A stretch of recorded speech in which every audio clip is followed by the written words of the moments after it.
Here's something most people never think about until it's too late. A virus carried by ordinary mice and rats can quietly enter your home, your garage, even the air you breathe, and in some cases, it can become life-threatening within just a few days. The frightening part is that many people are exposed to it without ever realizing they were in danger. I'm Dr. David A.D., and for more than 20 years I've studied infectious diseases, respiratory illnesses, and environmental health risks. Over the years, I've spoken with patients and families who thought they were dealing with nothing more than a mild flu, exhaustion, or seasonal allergies. But what started as simple fever, body aches, or shortness of breath quickly turned into a medical emergency. The virus I'm talking about is Hantavirus, a rare but extremely serious infection that spreads primarily through contact with infected rodents and their droppings, urine, or saliva. In many cases, people become infected simply by sweeping or cleaning an area where infected rodents have been living. Tiny contaminated particles become airborne, enter the lungs, and begin attacking the body before the person even realizes what happened. What makes hantavirus especially dangerous is how silent it can be in the beginning. Early symptoms often look exactly like the flu: fever, muscle pain, headaches, nausea, and fatigue. But within days, some patients develop severe breathing problems as fluid rapidly builds inside the lungs. And here's the part most people don't know. You do not need to touch a rodent to become infected. Just breathing contaminated dust in a closed space, a shed, basement, cabin, garage, or storage room, may be enough. Today, I'm going to explain exactly what hantavirus is, how it spreads, the warning signs you should never ignore, and the simple precautions that could protect you and your family from a threat most people never see coming. Following the deadly hantavirus outbreak identified in the Four Corners region of the United States in 1993, researchers and officials from the Centers for Disease Control and Prevention, CDC, confirmed that hantavirus is primarily spread through contact with infected rodents and exposure to their urine, droppings, or saliva. According to the investigation, when contaminated nesting materials or dried rodent waste are disturbed in enclosed areas such as garages, cabins, storage rooms, or old buildings, virus-containing particles can become airborne and enter the body through inhalation. Health experts warn that the early symptoms often resemble the flu, but within days the infection can rapidly progress in a hantavirus pulmonary syndrome, HPS, a severe and potentially fatal respiratory illness with a reported mortality rate of approximately 38%.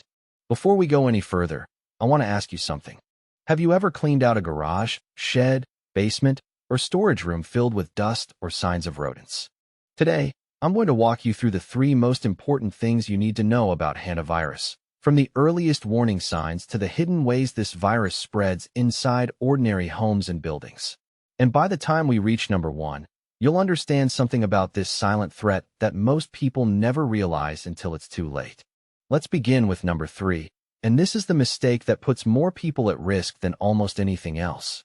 Most people believe hantavirus only spreads if you touch a rat or get bitten by one. But that's not how most infections actually happen. In many cases, people become exposed simply by breathing contaminated air.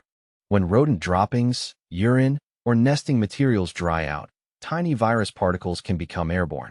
The moment you sweep a dusty floor, open an old cabin, clean a garage, or move boxes that have been sitting untouched for months, those microscopic particles may rise into the air and enter your lungs without you ever seeing them. That's why health experts at the CDC warn people never to dry sweep or vacuum areas contaminated by rodents. Doing so can push infected particles directly into the air you breathe. One of my patients, a healthy retired man in his late 60s, developed severe breathing problems just days after cleaning an old storage shed on his property. He thought he had the flu: fever, chills, muscle pain, exhaustion. But within 48 hours, he was struggling to breathe and had to be hospitalized. He never touched a rodent. He simply inhaled contaminated dust. And here's what makes hantavirus especially dangerous. The early symptoms look incredibly ordinary: fever, fatigue, headaches, muscle aches, nausea. Most people assume it's a cold or seasonal virus. But once the infection reaches the lungs, fluid can begin building rapidly, turning a mild illness into a life-threatening emergency very quickly.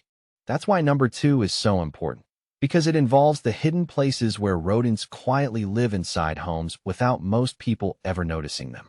Number 2, the hidden warning signs of rodent exposure that most people overlook completely. Many people think they would immediately know if rodents were living nearby, but in reality, infestations are often silent. You may never actually see a mouse or rat. Instead, the clues are subtle, and they're usually hiding in places people rarely check. The CDC warns that hantavirus exposure is most commonly linked to enclosed or poorly ventilated areas such as. Think about that for a moment. This is why early recognition matters so much.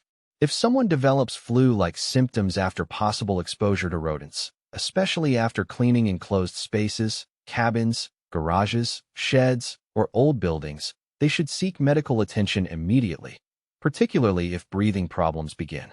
One of the most tragic parts of this illness is that many patients wait too long because they never connect their symptoms to rodent exposure. They don't realize that something as simple as cleaning a dusty storage room weeks earlier may have exposed them to a dangerous airborne virus. So let's bring this all together. Number 3, hantavirus often spreads through contaminated airborne particles, not direct rodent bites. Number 2, hidden rodent activity inside enclosed spaces may expose people without them ever realizing it. And number 1, once breathing problems begin, the illness can progress extremely fast and become life-threatening within hours or days. Here's what I want you to remember most clearly.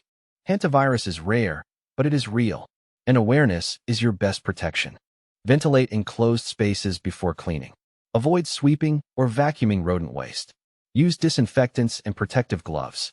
And never ignore flu-like symptoms that appear after possible rodent exposure.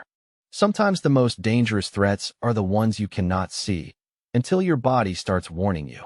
Before we finish, I want to leave you with one final thought.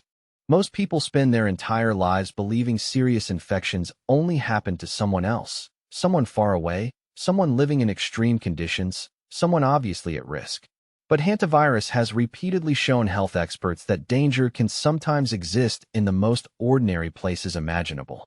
An old garage, a vacation cabin, a garden shed, a basement that hasn't been opened in months. That's what makes this virus so deceptive. It hides inside normal environments and waits for a moment when contaminated dust becomes airborne. And because the early symptoms look so common, many people lose valuable time before realizing how serious the infection may be. The good news is this: awareness changes everything. Simple precautions, proper ventilation, disinfecting before cleaning, sealing entry points, and controlling rodent infestations can dramatically reduce the risk of exposure. These are small actions, but they may protect your lungs, your health, and in some cases, your life. So tonight, if you have an old storage area, garage, attic, or shed that hasn't been checked in a long time, don't panic. Just approach it safely and intelligently. Open windows. Wear protection. Avoid stirring up dust. Respect the risk instead, such as garages, attics, basements, sheds, cabins, barns, and storage rooms. These spaces give rodents warmth, shelter, and access to nesting material. What should you look for? Small black droppings in corners or drawers. Shredded paper or insulation. A strong musty odor. Gnaw marks on boxes or food containers.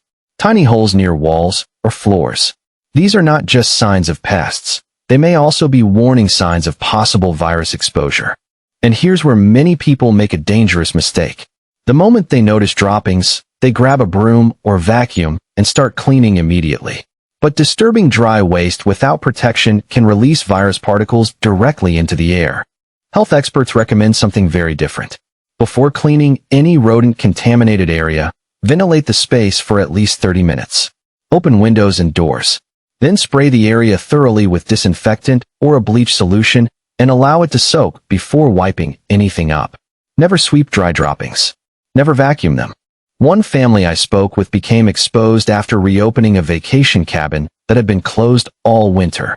Everything looked normal at first, but after cleaning the property, 2 family members developed flu-like symptoms within days.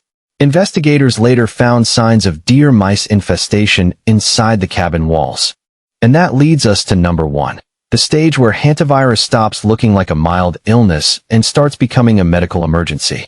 The problem is, by the time many people recognize what's happening, the virus may already be attacking the lungs. And here we are, number 1. This is the part every person needs to understand, because it's the reason hantavirus can become so deadly so quickly. The most dangerous thing about hantavirus is not how it begins. It's how fast it can suddenly change. In the early stage, most people feel like they have a common viral illness. Fever, fatigue, muscle aches, headaches, sometimes nausea or stomach pain. Nothing about those symptoms immediately screams medical emergency. In fact, many patients continue working, resting at home, or taking cold medicine because they believe it's just the flu. But then comes the second stage. As the virus attacks the lungs, patients can suddenly develop coughing, chest tightness, and severe shortness of breath. Fluid begins leaking into the lungs, making it harder and harder for oxygen to move through the body. What felt like a mild sickness only a day earlier can rapidly become a life-threatening respiratory crisis. Doctors call this hantavirus pulmonary syndrome, or HPS. And according to the CDC, it carries a fatality rate of nearly 38%. Instead of ignoring it.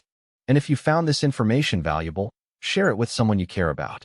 A family member, a neighbor, a friend who spends time cleaning old buildings, barns, or storage spaces. Because sometimes a single conversation is enough to prevent a tragedy. Stay informed, stay cautious, and most importantly, never ignore the quiet warnings your environment may be giving you.